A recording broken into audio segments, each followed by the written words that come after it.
agradecer, exaltar e louvar, porque o Senhor é bom, graça e misericórdia dura para sempre.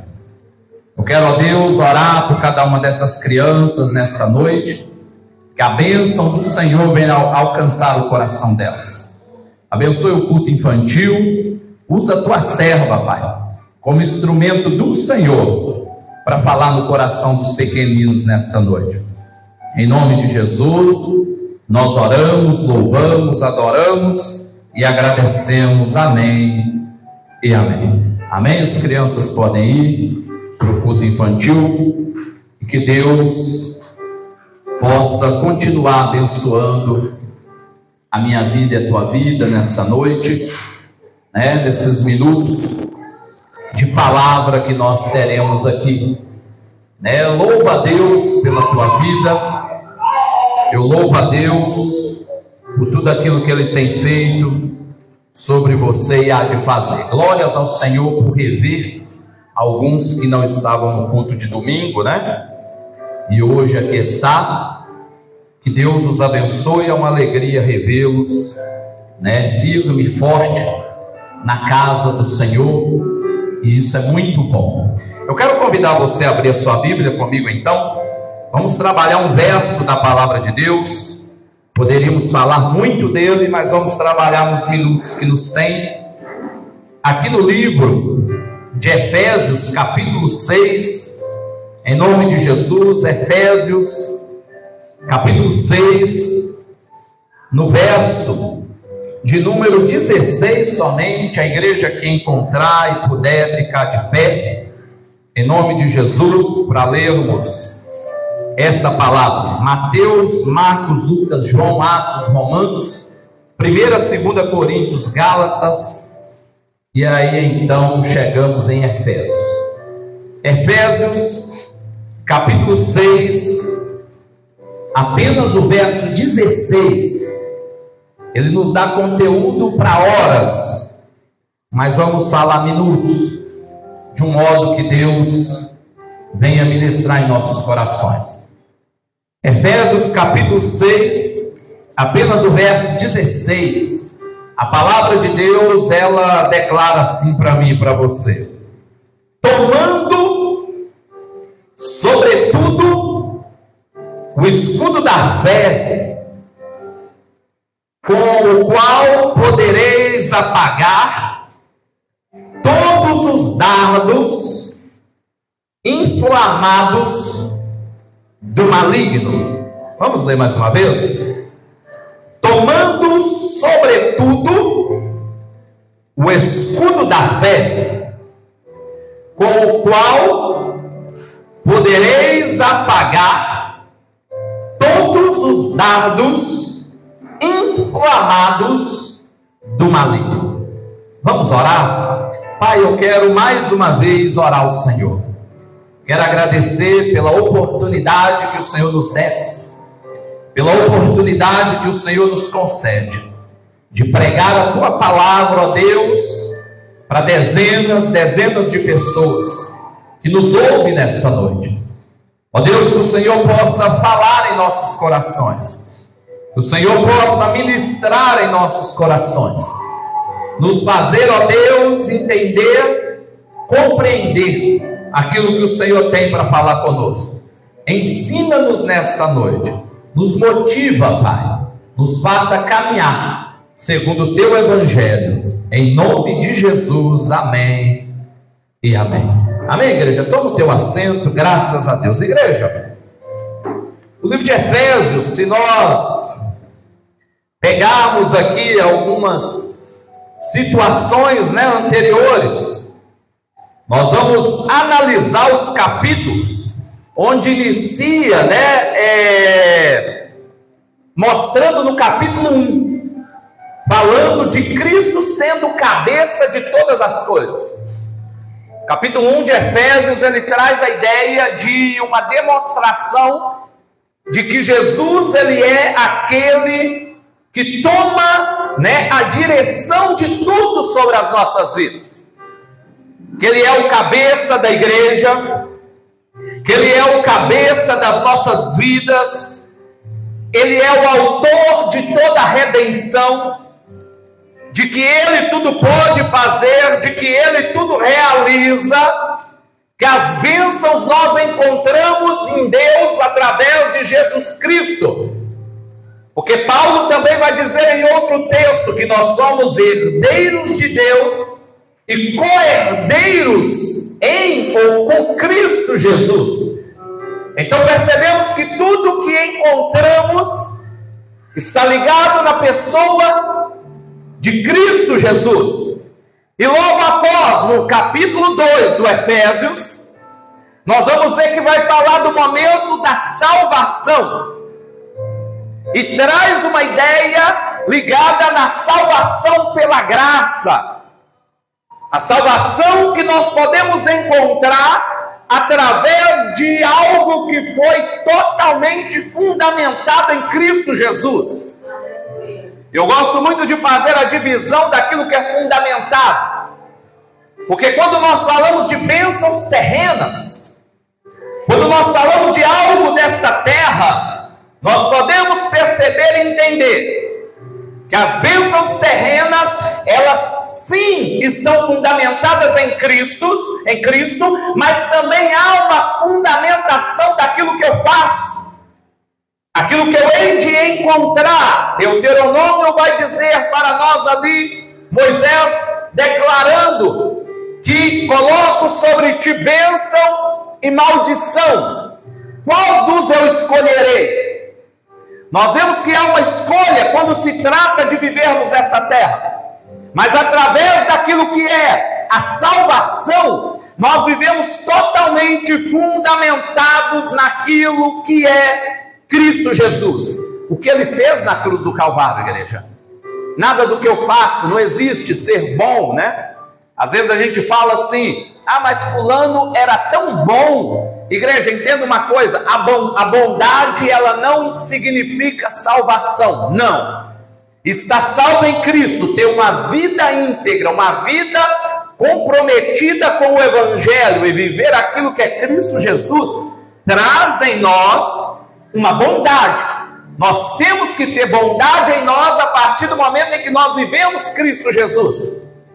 Porém, a bondade, o contrário, dizendo, a bondade não gera salvação, porque a salvação não é por obra, a salvação não é pelo que eu faço, a salvação é fundamentada em tudo aquilo que Jesus já fez para mim na cruz do Calvário, igreja, há mais ou menos 2000 anos atrás. Então o que me resta? Adorar. O que me resta? Confessar Jesus como o único e suficiente Salvador da minha vida, igreja. Somente Ele. Então o capítulo 2 vai trabalhar isso. Vai dizer essa questão da salvação. Ou seja, Paulo ele trabalha no capítulo 3 a defesa do seu apostolado. No capítulo 3 ele demonstra aqui que os gentios também foram chamados, que Deus queria salvá-los, que Deus desejava com que eles também fossem até a presença de Deus. Quem é os gentios? Podemos colocar eu e você também. Ou seja, a Bíblia relata que Paulo, ele é chamado para pregar exatamente para os gentios. Paulo, ele é o 13º apóstolo, né? E consequentemente aqui no capítulo 3 de Efésios, ele também vai estar defendendo o apostolado. Ele vai estar demonstrando que ele foi chamado, que ele teve encontro com Cristo, que ele... No capítulo 4, há uma unificação. Há um propósito, há um processo da unidade da fé, juntamente com a santidade cristã. Paulo ele trabalha a unificação da fé, juntamente com a santidade, no capítulo 4. Logo então eu percebo que, trabalhando na palavra crer, a palavra crer vem de um princípio original no sentido de não só entender a teoria, mas praticar aquilo ao qual eu desejo viver. Logo então, quando Paulo ele trabalha a fé, mas ele trabalha a santidade, vem de um sistema de santidade daquilo que é santo, kadosh. O que é isso? Separar. Então entendemos que se eu quero viver a fé, mas ela está fundamentada em santidade, eu tenho que procurar em mim separar. Tem que haver separação sobre mim. Não existe uma ligação, uma fundamentação ou um relacionamento daquilo que é santo e profano. A minha vida, ela tem que viver aquilo que é santo, aquilo que é separado das coisas do mundo. E como eu declaro aquilo que é o mundo? Capítulo 5, ali de Gálatas, que vai falar das obras da carne, as quais são mentira, lascívia, glutonarias, bebedeiras, e tudo semelhante a essas coisas. Não é o pastor Shelton que está falando, é a Bíblia. Então entendemos, igreja, que há uma necessidade de unificar a minha fé e a santidade. Há uma necessidade de viver aquilo que Cristo tem para mim. E no capítulo 5, ele inicia com o primeiro verso dizendo: sede, pois, imitadores de Deus, como filhos amados. Aí o verso 2: andai em amor, como também Cristo vos amou, e se entregou a si mesmo por nós, em oferta e sacrifício a Deus, em cheiro suave. Paulo, ele começa a trabalhar agora aqui no capítulo 5, igreja, a ideia de relacionar com os meus, a ideia de imitar a Cristo em tudo e principalmente no amor. Quando estudamos o amor, igreja, o amor, ele diz que é o vínculo da perfeição. E o que é o amor? Quem é o amor? Jesus, igreja. Onde Jesus chega, o amor há de reinar. Se Jesus está na tua casa, o amor vai reinar. Se Jesus está na sua família, o amor vai reinar. Se Jesus está nos seus relacionamentos, o amor vai reinar. Se Jesus está na sua vida, o amor vai reinar. Onde Jesus ele chega, ele faz diferença. Tanto é que Paulo ele trabalha a ideia, dos deveres domésticos, das necessidades do marido, da mulher, dos filhos. Ele trabalha aqui no capítulo 5 a ideia daquilo que haveria uma necessidade. Ele adentra no capítulo 6, trazendo também essa ideia de santidade, de filhos obedecer os seus pais, de pais viverem em relacionamento e harmonia com seus filhos. Tanto é que o capítulo 6 ele inicia dizendo: vós filhos, sede obediente aos vossos pais do Senhor, porque isso é justo. Interessante, igreja, ele enfatiza no verso 2: honra teu pai e a tua mãe, que é o primeiro mandamento com Deus. Sabe o que é interessante nisso? Que toda fundamentação da vida, ela inicia num relacionamento com os nossos pais. Porque quando nós lemos os 10 mandamentos, lá em Êxodo 19, 20, nós vamos ver que quando está falando dos mandamentos, há uma divisão. Os mandamentos, ele tem uma divisão em 2 partes. Ele está ligado em uma adoração de modo vertical, mas ele está ligado também em uma adoração de modo horizontal.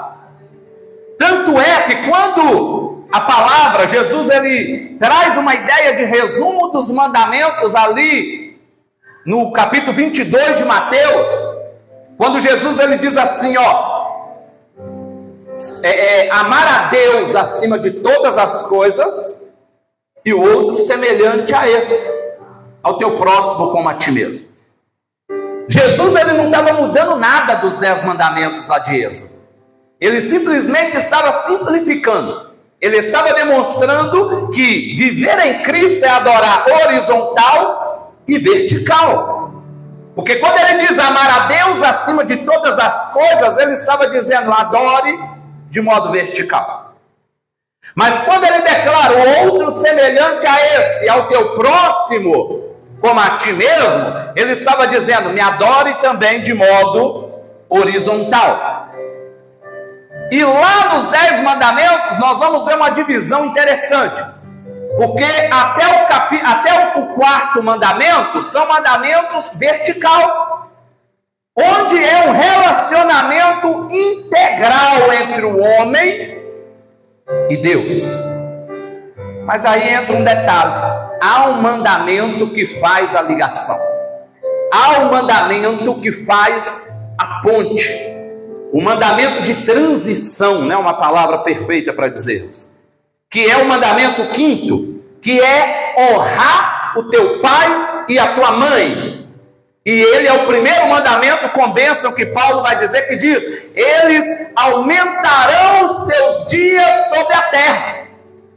E este é o mandamento de transição, porque a partir deste mandamento, começam os mandamentos horizontal, onde juntamente a mim e meu irmão eu adoro.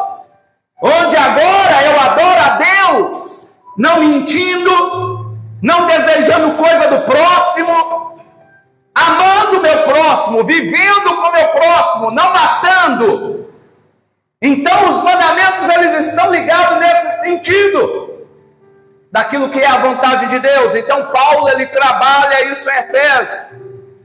Ele trabalha isso da questão de santidade, de uma vida com Deus, de obediência, de adoração horizontal, de adoração vertical. Ele trabalha essa ideia de adorar, de viver, de buscar, de entender que a salvação, ela não é por obras, ela é por graça. Ele trabalha essa ideia de entender que nós alcançamos todas as coisas em Cristo Jesus. Porém, no findar do capítulo 6, aqui no findar do livro de Efésios, ele traz um texto famoso: as armaduras. Só que Deus trouxe no meu coração este verso aqui nessa noite, porque este verso, ele tem algo diferente. Em todo o texto aqui da armadura de Deus, que é a partir do verso 10, aqui no verso 16 que nós lemos, ele vai dizer assim, ó, inicia dizendo, tomando sobre tudo. Em outras versões, tomando acima de tudo. Nós vamos ver que ainda que a gente tome os lombos com a verdade, a couraça da justiça, ainda que a gente tome a preparação, calçar os nossos pés, né?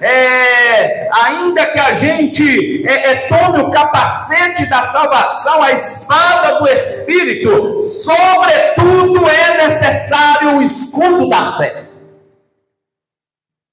E aí me chamou a atenção essa ideia. Por quê? Sobretudo, por que está acima de detalhes? Por que é necessário? Por que não pode faltar? Sabe por quê, igreja? Porque o escudo da fé, primeiro ponto aqui para analisarmos, primeiro ponto é que ele protege todas as outras peças da armadura sobre nós. O escudo, falando primeiro escudo, automaticamente a sua própria palavra já declara escudo. Tem como sentido proteger todas as demais coisas. E aqui Paulo, ele estava trabalhando numa ideia romana. E na ideia romana nós vamos ver que o escudo romano, ele cobria, né, o corpo todo. Não é como o escudo que nós vemos, por exemplo, em desenhos, filmes de super-heróis, que é algo redondo, né, aí na frente do braço. Não. O escudo romano, ele tinha um peso significativo e, consequentemente, ele cobria todo o corpo. Ele tinha como uma ação, primeiro, de proteção. Esta proteção, nós vamos entender a necessidade, né, de caminhar. Ainda que era pesado, mas da mesma maneira que protegia, existia um outro fator. O escudo, ele era, igreja, utilizado, né, no sentido de unidade, no sentido de junção, no sentido de um exército, não para caminhar sozinho, mas para caminhar em unidade. Você lembra que nós dissemos aqui nos versos anteriores, capítulos anteriores, que Paulo, ele trabalhou aqui em Efésios a unidade da fé juntamente à santidade. Ele trabalhou todo o princípio de santidade juntamente à fé. E não existe santidade sem caminhar junto com aqueles que me rodeiam. Não existe. Tanto é que o escritor de Hebreus, ele vai dizer em Hebreus 12:14, segui a paz com todos e a santificação, sem a qual ninguém verá o Senhor. Percebemos então que santificar e também ter paz, juntamente em adoração com os meus irmãos, uma vida horizontal, ela é uma coisa ligada à outra. Não existe condição de caminhar sem eu estar juntamente ao meu irmão. Há uma necessidade. Tanto é que Deus leva tão a sério esse negócio de adoração horizontal, que a Bíblia chega a dizer que se eu estiver com alguma coisa com meu irmão, estiver indo ofertar no gasofilácio e ali, eu tiver algo a ser resolvido, coloca no cantinho primeiro, resolve o teu problema e depois você vai lá e coloca a tua oferta. Então Deus, ele leva a sério este negócio. Mais uma coisa, Pedro vai declarar em sua epístola, que a partir do momento em que o marido, mas podemos também levar para o lado feminino essa questão também, podemos sim, porque outrora, quando a escrita daquela epístola, em época, algo era levado muito realmente ao homem, mas consequentemente em oração, em unidade, diz o texto, que se o marido estiver contrariar a tua esposa, a sua oração não há de chegar sobre os céus. Mas também podemos inverter, logicamente. Então nós percebemos, igreja, que existe uma traga, uma colocação de Deus a todo momento em relacionamento entre irmãos. Quando eu digo irmãos, eu estou dizendo entre seres humanos, entre pessoas, em cuidado, onde verdadeiramente eu tenho que adorar de modo horizontal, onde há uma divisão de mandamentos, onde há vertical, mas também eu adoro junto com os meus irmãos. Então, quando Paulo ele chega aqui, ele demonstra esse escudo, cujo primeiro ponto é proteção. Ele protege, mas visando o que Paulo estava dizendo a nível romano, ele não só protege a mim mesmo, mas principalmente protege o meu irmão, protege a minha casa, protege a minha família, protege a minha igreja, porque a proteção aqui, ela é num sentido, não sei se você já assistiu a algum filme no sentido romano, normalmente, você vai ver que quando eles avançam, aquele que está com o escudo, ele não está protegendo a si mesmo, ele está protegendo aquele que está ao seu lado. Ali é uma rede, é um escudo humano, é uma condição onde um ajuda o outro, onde um protege o outro, e se um falhar, algo ruim pode acontecer. Então nós vamos perceber, igreja, que o escudo da fé, quando Paulo ele diz sobretudo, é porque além de proteção, há um ponto maior: avançar. A gente só avança quando primeiro nós estamos protegidos. Não conseguimos avançar enquanto nós não protegemos a nossa casa. Vamos abrir uma aspas aqui. Às vezes, a sua vida não está avançando porque falta proteção. Às vezes, o teu casamento não está avançando porque falta proteção. Às vezes, a tua vida profissional não está avançando porque falta proteção. Às vezes, o teu sonho não está avançando porque falta proteção. Então, quando Paulo declara, ainda que você tenha todas as armaduras, tudo aquilo que é necessário, mas tome sobretudo o escudo da fé, igreja. Porque o escudo, ele te dá a condição de proteger, mas ele também te dá a condição de avançar. Porque o texto, Paulo ele vai dizer: com qual podereis apagar todos os dardos inflamados do maligno? Porque o maligno tem tentado jogar flechas em você. Porque o maligno tem tentado derrubar os teus sonhos. A Bíblia nos declara que como um leão, ele está rungindo ao nosso derredor, à procura de quem ele possa devorar, a igreja.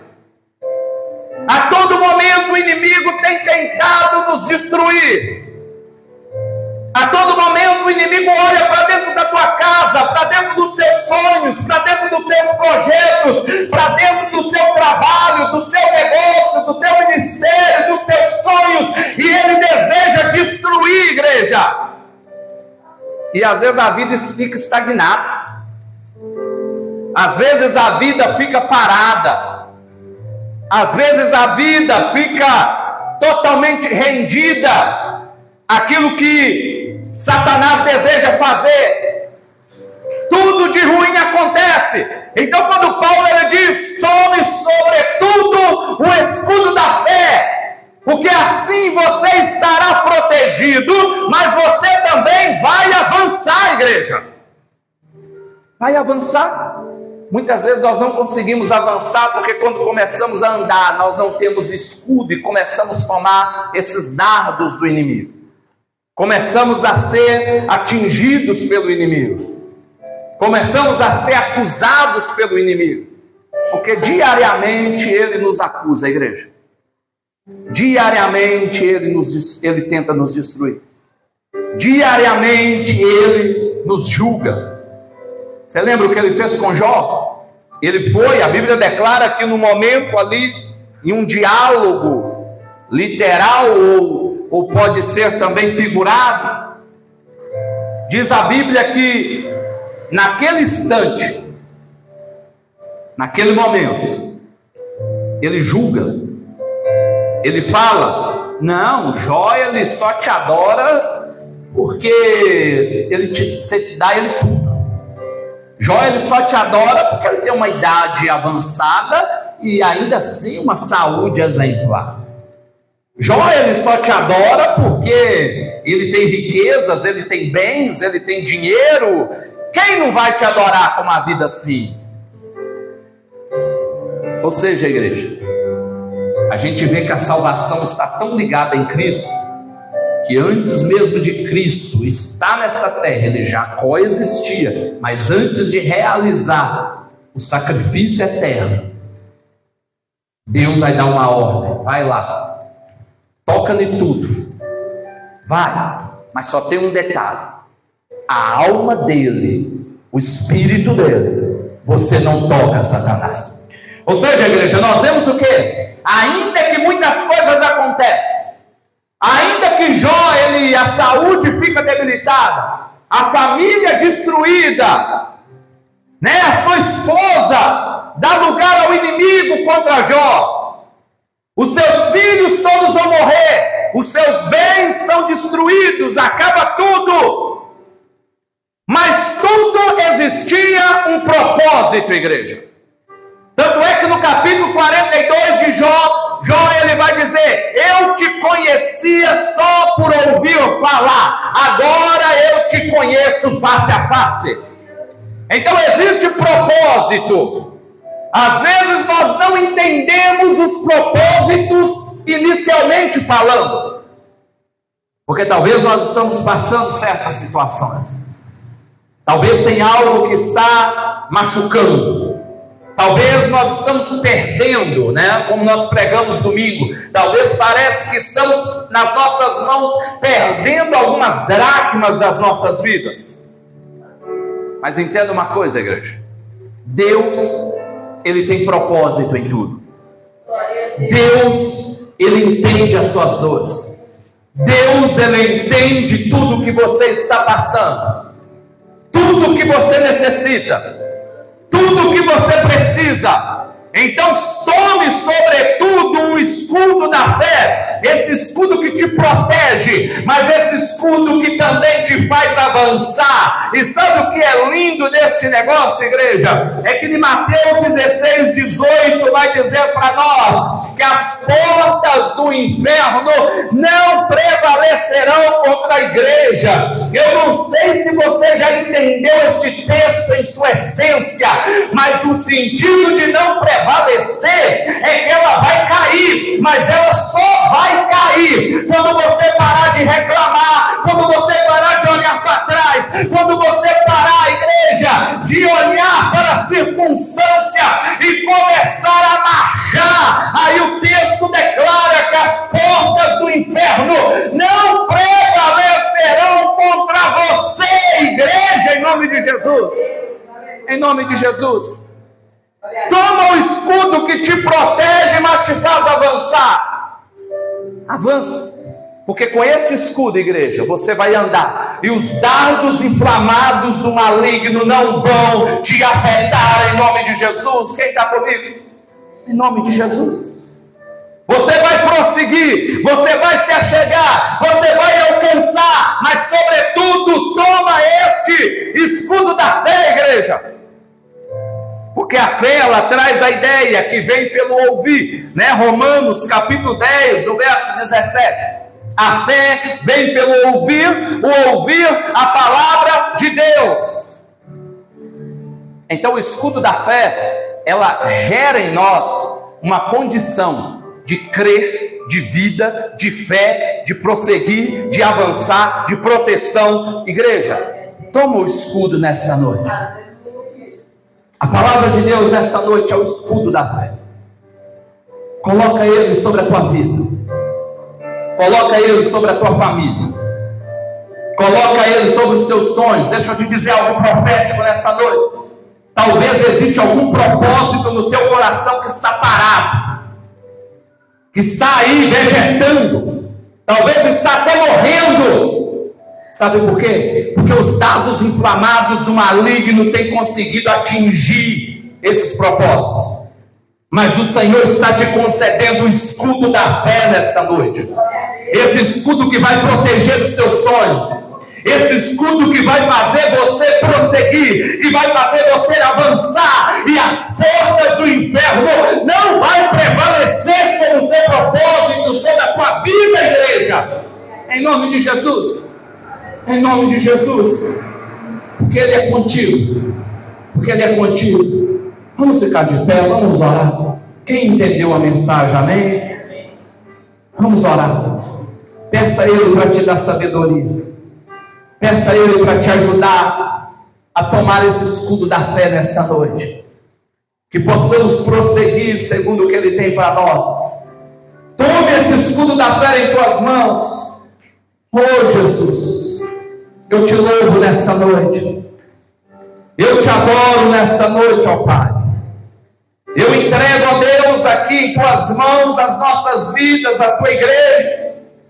Toma, Deus, sobre ti tudo aquilo que sonhamos, tudo aquilo que desejamos, tudo aquilo que queremos, tudo aquilo que anseiamos, ó Deus.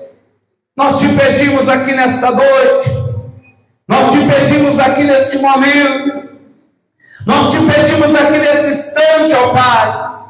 Vai abençoando a tua igreja, vai abençoando o teu povo, vai abençoando, ó Deus, aqueles que estão presentes, que nos ouvem neste momento, ó Pai. Ó Deus, que a tua presença venha adentrar corações, que a tua presença venha adentrar as nossas vidas, que possamos ser, ó Deus, cheios do teu amor e desejo. Ó Deus, que possamos realmente, Pai, querer olhar para o Senhor, querer desejar a tua presença, querer desejar o teu amor. Ó Deus, que esta armadura, Pai, de Efésios, que sobretudo, Pai, tomar este escudo da fé, possa estar sobre nós, possa estar sobre as nossas vidas, e nos fazer prosseguir, ó Pai.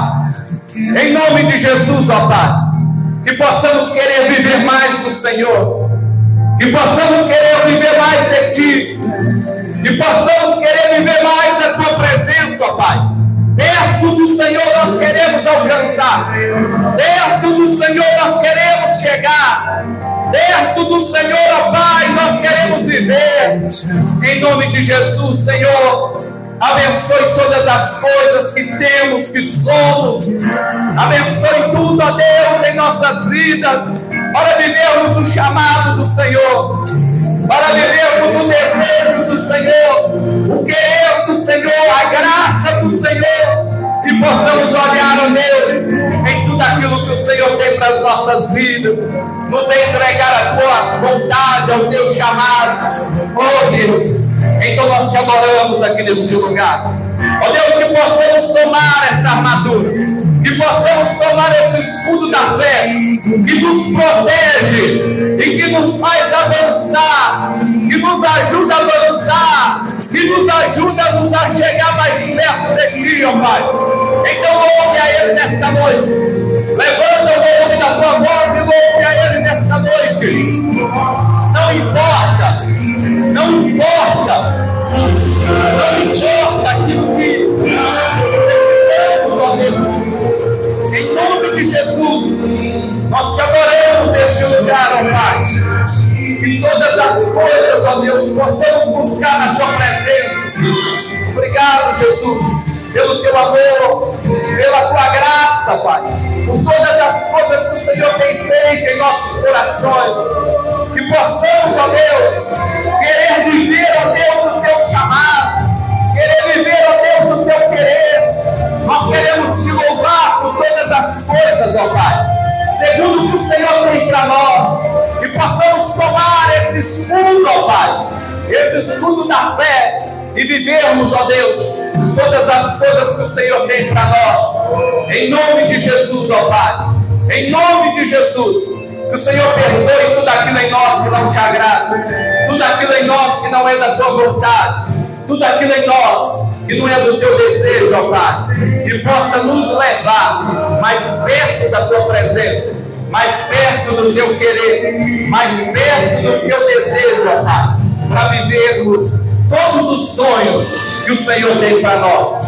Em nome de Jesus, ó Pai, nós oramos nesta noite, nós Te exaltamos nesta noite, ó Pai, e agradecemos tudo que o Senhor tem feito e há de fazer sobre as nossas vidas nesta noite, ó Pai. Em nome de Jesus, nós oramos e agradecemos neste momento. Em nome de Jesus, ó Pai. Graças a Deus. Amém, Jesus.